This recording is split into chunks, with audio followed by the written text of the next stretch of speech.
A Copa do Mundo é a reunião da elite do futebol mundial, mas periodicamente o mundo pode acompanhar as melhores seleções do planeta em torneios continentais. Enquanto por aqui, no Brasil, temos a Copa América, a Europa, ou mais precisamente Portugal, se você estiver assistindo por lá, tem a Eurocopa. Ambos os torneios começarão nesse mês de junho. Qual das duas competições você deve dar mais atenção? Para quem ama de verdade o futebol, a resposta é fácil. Ambas, afinal, futebol nunca é demais. Mas com recentes conflitos políticos e internos da Conmebol em relação à Copa América, fica fácil entender a competição que vai ser priorizada e mais assistida por todos. Nesse vídeo, nós traremos detalhes específicos para a Eurocopa. Afinal, a maioria das seleções importantes estão lá. E para você essa pergunta pode ser fácil, mas quais seleções chegam mais forte para a Euro? Como chegam as principais seleções? Portugal, França, Bélgica, Inglaterra, Espanha. Te garanto que tem muitas surpresas que você não espera nesse vídeo. Se liguem que eu vou falar disso e muito mais agora. Fala galera, beleza? Gabriel Rosa na área. Como é que vocês estão? Espero que muito bem. Hoje a gente vai falar de Eurocopa, uma competição fantástica que pra mim é uma das melhores competições do planeta do futebol. Logo atrás da Champions League e da Copa do Mundo. Se você não é inscrito, já convido pra você se inscrever no botão aqui de baixo que estamos chegando, galera. Falta pouco pro início da Eurocopa 2021. Ou 2020. A 16ª edição do principal campeonato de seleções do velho continente será realizada entre 11 de junho e 11 de julho, em 12 cidades de 12 países diferentes. E já de cara, gente, vamos falar dos favoritos. Eu fiz uma lista de 17 seleções analisando cada uma. Cheguei a fazer o conteúdo, mas o vídeo ficou muito grande, deu mais de 30 minutos. Então eu tô priorizando, nesse vídeo que eu tô soltando para vocês, falar especificamente de 6 seleções. Se você gostar, coloque nos comentários que a gente pode fazer um vídeo mais completo falando sobre todas as outras seleções dessa Euro. De cara, menção honrosa para 4 seleções que poderiam estar nesse top 10, que é Dinamarca, Croácia, Holanda e Itália. Essas 4 seleções, entre si, elas não estão no mesmo nível, mas são seleções para a gente ficar de olho nessa Euro. Falando bem rapidinho, são seleções que a gente pode entender que vão chegar para a próxima fase. E começando o top 6, galera, que eu separei para esse vídeo de hoje, nós vamos falar dos favoritaços ao título. Aqueles que a gente fala assim, se eles ganharem, se qualquer um desses 6 ganharem, vai ser algo normal, não vai ser algo de se assustar. E a gente fala assim, de França, Portugal, Alemanha, Inglaterra, Bélgica e Espanha. Em sexto, sem sombra de dúvidas, pelo momento não tem como a gente colocar lá mais à frente, por mais que tenham jogadores talentosíssimos, é a Alemanha. É a despedida de Joachim Löw, um técnico que está desde 2006 na seleção, começando como auxiliar e logo depois da Copa atingindo o cargo de técnico. É uma seleção que tomou um baque contra a Espanha em novembro do ano passado, que tomou um baita 6-0, mas uma seleção que conta com nomes importantes do futebol mundial. A Alemanha tem apresentado problemas nos últimos anos, não tem apresentado os resultados satisfatórios, decepcionantes, né? Ela se fortalece com nomes mais consagrados que não vinham fazendo parte da seleção alemã nessa Euro, com Hummels e Müller. Mas o elenco é fortíssimo. Uma seleção com Neuer, Ginter, Rüdiger, Günther, Hummels, Klostermann, Nicolas Süle, Gundogan, Kroos, Henry Kahn, Kimmich, Müller, Gnabry, Goretzka, Havertz, Sané e Timo Werner. É uma seleção que coloca medo em muitas outras. Não medo pelo futebol jogado, mas medo pela qualidade individual de cada um de seus jogadores. Se a gente vai falar aqui, depois da Alemanha, de seleções que têm jogadores individuais absurdos, mas ao mesmo tempo jogadores que se complementam, a Alemanha tem muitos jogadores grandiosos demais, mas que acabam assumindo a mesma função dentro de campo. A Alemanha tem Kimmich e Kroos, que podem jogar juntos, mas se a gente pensar quem vai complementar os dois, quem vai segurar, quem é o jogador de elite da Alemanha para segurar a ponta lá atrás, como um primeiro volante? Porque a Alemanha tem muita facilidade, principalmente com eles, para ficar com a bola, mas a transição defensiva deixa muito a desejar.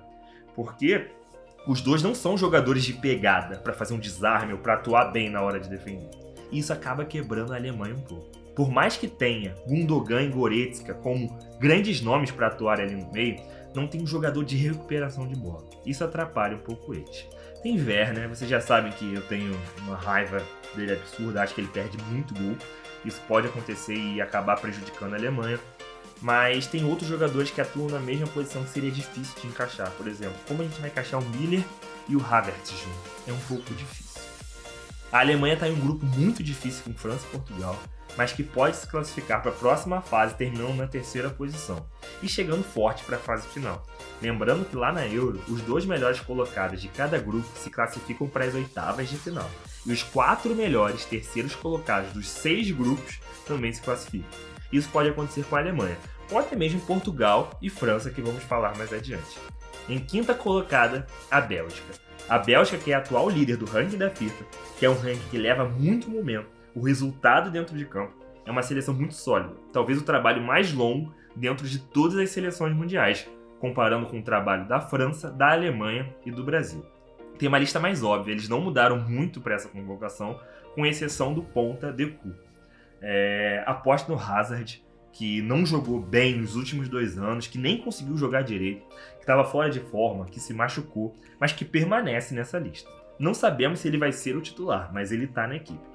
Tem uma seleção com De Bruyne, que jogava atrás, mais como um volante nesse time, mas que por ter atuado nas faixas de frente, deve atuar mais como um meio atacante nessa competição do que volante. E o grande nome desse time ao lado do Kevin, que é o Lukaku. Sem dúvida, top 2, top 3 atacantes dessa temporada. Talvez atrás de Lewandowski, talvez. Porque o que ele faz nesse título do italiano pela Inter de Milão foi algo fenomenal. Muito rápido, muito forte, finaliza muito bem. Um jogador que chega muito na frente, que não joga só de 9, que ele pode jogar pelos lados. É absurdo. A Bélgica tem um excelente time, um time pronto, experiente, a grandes jogos. Lembrando que ela eliminou o Brasil nas quartas de final da Copa de 18, perdeu para a França na semifinal só por 1-0.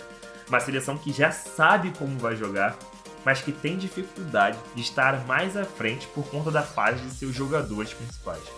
Muito mais pelos seus zagueiros e pelo Hazard, que a gente falou, e pelo Witsel. Está em um grupo que deve passar, talvez por alguns sustos, já que tem a Dinamarca no grupo, a Finlândia e a Rússia. Estão longe de serem as piores seleções da Euro, mas que provavelmente a Bélgica se classifica em primeiro. A Espanha, em quarta colocado, é um coletivo absurdo, é uma seleção que teve uma lista um pouco questionável, que a galera falou, nossa, sem Sérgio Ramos, sem nenhum jogador do Real Madrid. Não que eu ache isso impactante, o Sérgio Ramos não estava na sua melhor forma, ele vinha de lesão, vinha de Covid, ele não estava 100% para essa época. Espanha que conta com De Gea, com Alba, com Laporte, que é francês e se naturalizou agora para poder jogar pela sua seleção, para poder jogar pela Espanha. Eric Garcia, que é um dos grandes zagueiros promissores para essa próxima geração. A Espanha é um time muito coletivo, o meio-campo é excepcional, diferente da Alemanha, é um meio-campo talvez menos badalado, mas mais completo, que sabe defender tão bem quanto ataca e tem uma chegada muito forte na área. A Espanha hoje é mais forte que a Alemanha, Itália e Holanda, mas no momento atual um pouco abaixo do top 3 que a gente vai falar agora. Está em um grupo com Polônia, Suécia e Eslováquia, vai passar de fase com certeza e pode chegar muito bem também para o mata-mata. No top 3 eu fiz várias mudanças, gente. Fiz e refiz várias vezes a lista, quem está em terceiro e primeiro, quem está em segundo e terceiro, porque não é algo fácil. Porque temos a Inglaterra com uma excelente geração, badalada e com muitos jogadores muito bons. Mas que não dá para confiar, porque há muito tempo eles não ganham nada, uma seleção que sempre chega com enormes expectativas, mas expectativas que se frustram sempre quando essa seleção entra em campo. O país que mudou as regras do jogo para se tornar o que conhecemos hoje como futebol, que vai jogar em casa se chegar, claro, nas semifinais e final, isso pesa muito, pesa bastante. A França, que é a atual campeã do mundo, que muitas vezes não faz um futebol muito bonito, muitas vezes um futebol sem brilho, um futebol pragmático, mas que também conta com ótimos jogadores, e com quase 500 mil jogadores que não são convocados para essa França, mas que poderiam ser e poderiam fazer parte do elenco. E Portugal. Portugal hoje não só de Cristiano Ronaldo, mas com ótimos grandes jogadores, ótimos grandes nomes para levar essa seleção para o topo. É difícil escolher, e se eu pudesse, eu me ausentaria. Mas hoje, antes de começar a Euro, contrariando as grandes casas de apostas que colocam a Inglaterra em primeiro, eu coloco a seleção inglesa em terceiro. eles ainda precisam se provar, tá certo? Tem nomes como Harry Kane, Phil Foden, Peter Grealish, Mason Mount, Rashford, Sancho, Sterling, Henderson, Declan Rice, Reece James, Chilwell, mas que ainda precisam se provar muito quando se fala de futebol entre as seleções. E sobre França e Portugal, essa é mais difícil ainda. São duas seleções absurdas. Uma ganhou a Copa do Mundo, outra ganhou Euro, Nations League. A França tem nomes absurdos lá na frente. Griezmann, que pela França joga muito, fez um final de temporada muito bom pelo Barcelona. Mbappé, que dispensa comentários.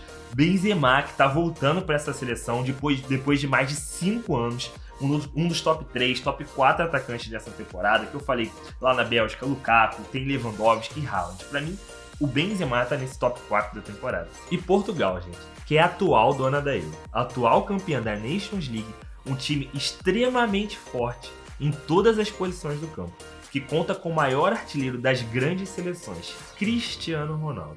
O cara é muita coisa, gente.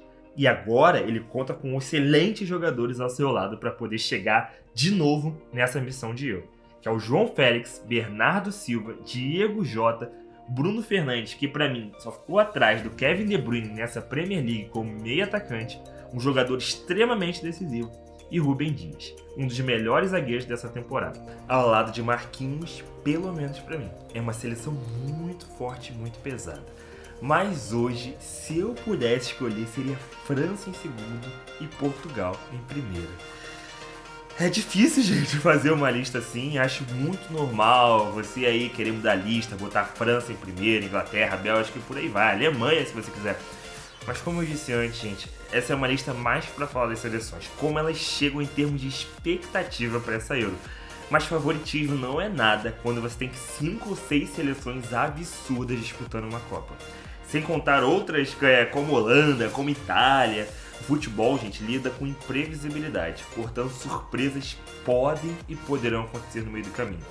Essa é a Eurocopa, galera, para vocês verem o nível de discrepância que é para a Copa América, que cai entre nós. O Brasil é sempre o favorito, por mais que não ganhe sempre, né? Argentina correndo por trás, Uruguai, Colômbia aparecendo de vez em quando. Mas como vocês acham que vai ser essa Euro? Uma Euro que pra mim é quase uma Copa do Mundo, principalmente nas fases finais, tirando o Brasil, tirando a Argentina e até o Uruguai também. Galera, muito obrigado por assistir esse vídeo, muito mesmo. Eu tive que cortar muita coisa, eu comecei fazendo top 17 seleções. Eu tive que cortar para poder fazer esse vídeo, queria poder falar mais sobre Itália, como Holanda, como Croácia, Polônia, Dinamarca, outras seleções que me interessam, mas se vocês quiserem eu posso gravar um vídeo falando sobre isso, né? De novo, muito obrigado por assistirem. Tá sendo mágico de verdade ter vocês aqui comentando, se inscrevendo, curtindo. Muito obrigado, gente. Aqui você é livre pra tudo, menos pra xingar o coleguinha, ser preconceituoso, ser racista e intolerante, tá bom? Se você não gostou, você pode dar o dislike, mas seja sincero nisso tudo. Coloca nos comentários o que eu posso melhorar. A gente tá começando, eu quero melhorar, gente, de verdade. E é isso, galera. Estamos chegando com tudo. Valeu!